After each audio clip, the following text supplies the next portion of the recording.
Worldwide, hydrogen is increasingly recognized as the key to a cleaner and more sustainable future. As a versatile fuel that emits zero carbon when used, it has the potential to significantly change the way we power our world by ending its reliance on fossil fuels and accelerating the transition to net zero. As the most abundant element in our universe, hydrogen can be found everywhere. But here's the catch. Pure hydrogen on Earth is very scarce. This means we first need to produce it. Hydrogen is what we call an energy carrier. It must be produced using energy sources such as fossil fuels, nuclear energy, or renewables.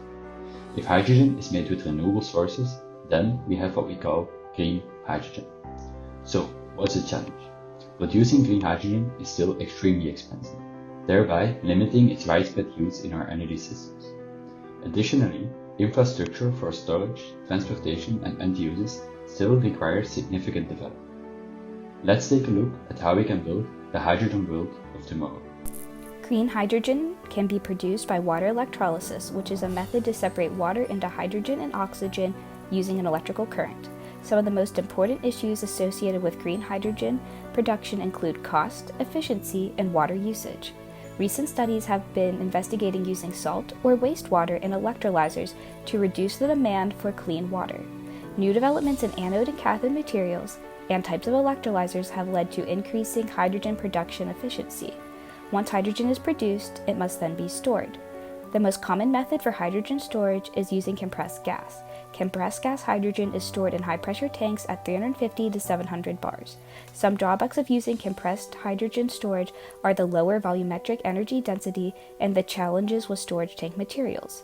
A recent breakthrough in hydrogen storage was discovered by researchers at Deakin University using the ball milling technique.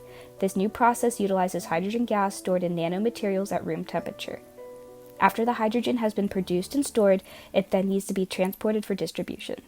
Due to its high volatility and the extremely low temperature required to liquefy it, transporting green hydrogen is technically complex and cost-intensive.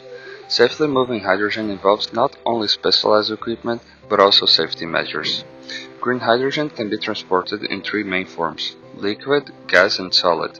In liquid form, it is stored in cryogenic tanks, which are ideal for long-distance transportation. However, these tanks need to be quite large to prevent heat loss.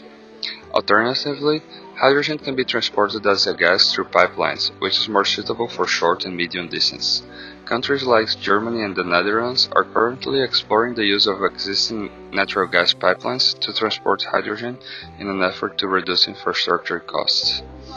Furthermore, hydrogen can also be transported in solid form when bonded with other materials.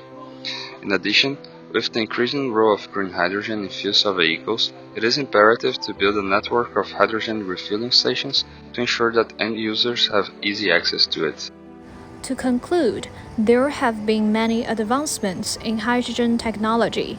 However, there are challenges. The cost of production is high, and the infrastructure is lagging. The current supply chain is largely dependent on fossil fuels, and regulatory barriers hinder progress. To be able to fully deploy hydrogen in our energy system, it's vital that the costs for producing, transporting, and storing hydrogen drop significantly. The concept of economies of scale will be a key factor in achieving this. As hydrogen production and consumption expand, costs will drop naturally. To make this happen, there needs to be more governmental support and private investment into green hydrogen infrastructure development. Let's join forces and make it happen.